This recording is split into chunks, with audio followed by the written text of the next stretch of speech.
Hello, this is Dr. Grande. Today I will offer an update on the case of Emmanuel Haro. First, I'll look at the background of this case, move to the timeline of the crime, then offer my analysis. Emmanuel Haro was born in early 2025 in California. He lived with his parents, Rebecca Renee Haro and Jake Mitchell Haro, in a house on Ramona Street in Cabazon, 89 miles east of Los Angeles. Emmanuel's father, Jake Haro, is a convicted felon. In October 2018, he physically harmed an infant daughter he had with another woman. In June 2023, Jake pleaded guilty, but only received 180 days in a work release program. In July 2024, Jake was arrested and charged with felon in possession of a firearm and felon in possession of ammunition. Now moving to the timeline of the crime. On Thursday, August 14, 2025, at 7:47 p.m., Rebecca Haro called 911 and reported that someone had taken her 7-month-old son, Emmanuel Haro. She claimed that while she was outside her pickup truck in the parking lot of a Big Five sporting goods store in Yucaipa, California, changing Emmanuel's diaper, a man knocked her unconscious. When she woke up, Emmanuel was gone. Right before being attacked, Rebecca heard the man say the word hola, Spanish for hello, but did not see the perpetrator. Rebecca sustained a black eye in the attack. The police launched an investigation into the alleged kidnapping. They searched the area, but they did not find Emmanuel. A day after the alleged kidnapping, Rebecca and Jake pleaded for the return of their son. Rebecca begged people to come forward with information, and Jake promised that he would not do anything to the perpetrator if his son was returned. On Saturday, August 16, Rebecca stopped cooperating with the police after they confronted her about inconsistencies in her story. After this, the police searched the Haro family house, seized Jake's car, and collected electronic devices from Rebecca and Jake. On Friday, August 22, 2025, Rebecca and Jake were arrested at their home in Cabazon and charged with murder and making a false report. The police believe that Emmanuel Haro was murdered sometime between August 5 and August 14. Rebecca and Jake were each given a $1 million bond. On Sunday, August 24, Jake could be seen helping the police search for something in Moreno Valley. They were next to the westbound shoulder of State Route 60 near Gilman Springs Road. Jake was wearing an orange jumpsuit. Presumably, they were searching for the remains of his son. This same day, Rebecca repeated her claim that Emmanuel was kidnapped by a stranger. She stated, quote, "I will not give up. I will not give up my baby. I want to be out looking for my baby," unquote. Referring to Jake, Rebecca also said, quote, "He's a good dad. He would never hurt a baby," unquote. At the time I'm making this video, the search for Emmanuel continues. The Riverside County District Attorney indicated that investigators had a pretty strong indication of where his body was located. Now moving to my analysis. Here are my thoughts on a few areas that stood out to me in this case. Item number 1. There was a report in the media that claimed that Jake made a confession. The authorities referred to this report as misinformation, but the reporter is standing by the story. Here's what the story said. Jake allegedly told the police that he killed Emmanuel, but not on purpose. It was an accident. Jake rolled over Emmanuel in bed. After the killing, he buried the body. This is what led to the police taking Jake out near State Route 60 and searching. After this search turned up nothing, Jake allegedly confessed to an undercover informant in jail that he murdered Emmanuel and put his body in a trash can in the house he shared with Rebecca. Again, the authorities are saying this story is misinformation. There was no confession by Jake. There's no way to know what the truth is here, but I will run under the assumption that the district attorney has accurate information and is being honest. Jake never confessed to murdering his son. The Riverside County District Attorney stated that the defendants have offered some level of cooperation, which of course could be different than a confession. I find it curious that he used the word defendants, plural, implying that both Jake and Rebecca are cooperating to some degree. It does not surprise me that Jake was described as cooperating, considering how he was helping the police search for his son's remains, but it appeared as though Rebecca was sticking to her story.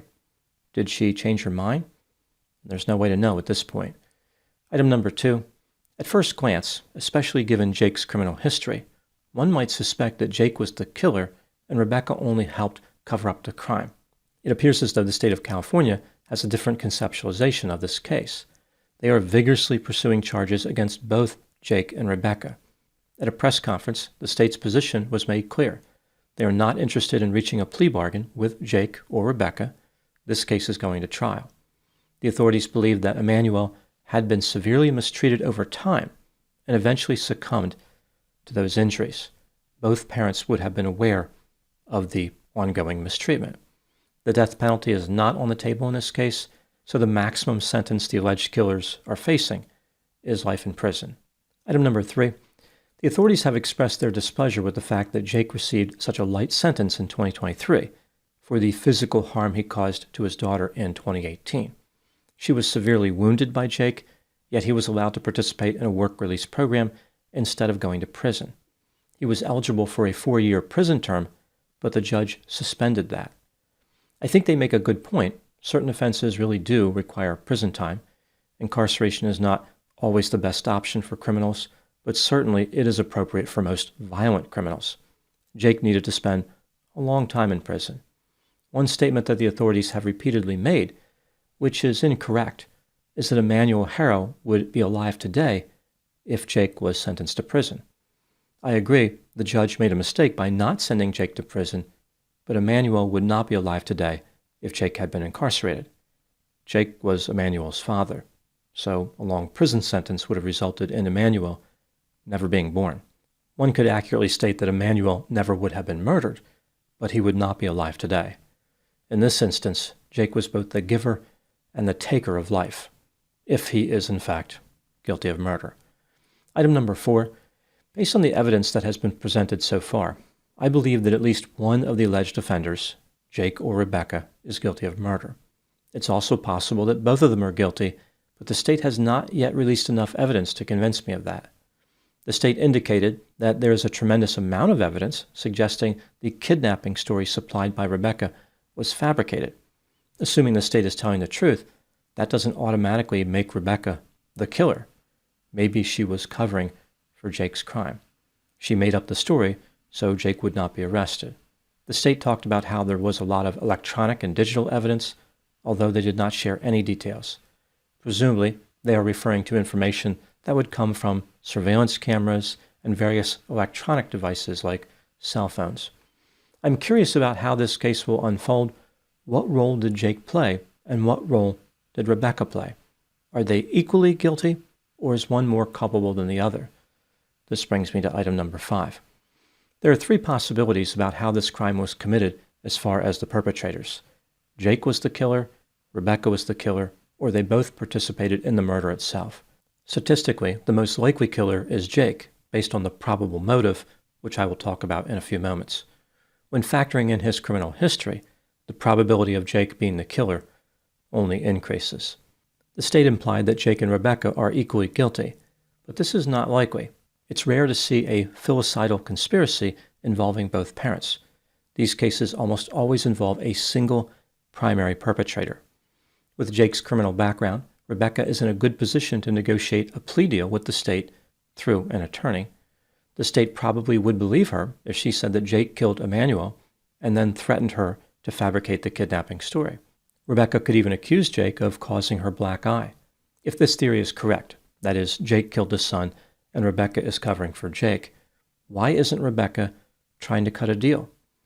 She appears to be very committed to her deception, even as Jake was walking next to a highway searching for Emmanuel's body.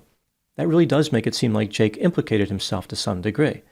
Maybe not a confession. Again, the state labeled that story misinformation. But he must have said something about Emmanuel's location for the police to have initiated the search. If Rebecca only functioned as an accessory, then she probably was motivated through fear or desperation. She wanted to prevent Jake from spending the rest of his life in prison. The failure of the state to reveal more evidence about this case to the public has led to a confusing situation. There really isn't enough information to know exactly what happened. In my opinion, Jake was probably the primary perpetrator of the murder, and Rebecca was pulled into the orbit of his violent behavior. She would not have been an alleged killer without Jake. With him there, she participated to some degree in the ongoing mistreatment that resulted in death. Again, this is just a theory. Perhaps Rebecca was desperate romantically. Maybe Jake was charismatic. There is no way to know what created the loyalty, but there is one lesson that becomes clear in this case. It's better to be alone than with a dangerous partner, because it can become a death sentence for the vulnerable. Moving to my last item, number 6, why did Jake, Rebecca, or both kill Emmanuel Haro? It's difficult to know without more information, but the research indicates that there are 5 common types of filicide: altruistic, psychotic, unwanted child, accidental, and spousal revenge. With altruistic, psychotic, and spousal revenge, it's usually pretty clear what happened. The police know right away the circumstances involved in the death. In this case, however, the parents allegedly lied about the circumstances of the death. Those explanations, therefore, are not likely. That leaves unwanted child and accidental.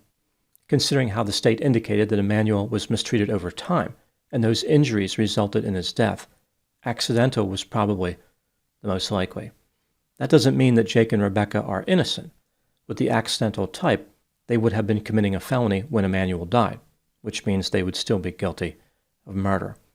Accident or not, Emmanuel's death was entirely predictable, the inevitable outcome of a home governed by fear, neglect, recklessness, moral failure, and contempt. Those are my thoughts on the case of Emmanuel Haro. Thank you so much for watching. I'll talk to you soon. As I mentioned, this case involved a press conference where the authorities talked about different elements of the case. They were pretty careful about what they revealed. They were worried about how it would affect the trial if they gave away too much information. One thing that stood out to me, though, which was kind of unusual, was how the different officials were so hostile about the media talking about this confession story. Like the authorities were the only possible source of information that anyone should use during an investigation. So all journalism, all reporting, that should just go out the window. Everybody should just run to the authorities and listen to what they have to say. If they didn't say it, then they shouldn't even talk about it. I think the officials in this case meant well, like they're trying to reduce misinformation, and there is a lot of that on social media. But they seem so hostile and antagonistic that it made me wonder if they really know what they're doing. Are they in a powerful position as far as the evidence, or are they confused and scared? They didn't really project confidence by being so overly concerned with a few reports in the media they didn't agree with. Again, they labeled them misinformation. Who knows what the truth is? Over the years, there have been many cases where journalism unlocked key evidence. People can speak to witnesses, people can search for records, people can track down video surveillance. There's a lot that journalists can do that can shed light on a case. So this idea that all these reporters should just be completely locked into whatever story the authorities are giving, that's not necessarily positive or helpful. I think these officials would have benefited from watching the press conference, like watching a video of it, and observing their own behavior. Is this really the best message to send, that the authorities know everything and that all journalism and reporting should be shut down? That doesn't really make a lot of sense. This case is about solving a murder, and of course, they're going to want to keep certain evidence under wraps until the trial. But they need to be realistic about how people find out information. People can explore the circumstances of a crime on their own. The authorities don't know everything. They have to learn it from somewhere too. So this is just, I think, a negative way to look at this, to approach it, and to create this kind of contentious relationship with the media, chastising them for trying to find out the truth. The authorities would be better off treating the media as an ally. They can work together to find out the truth and to send correct information to the public.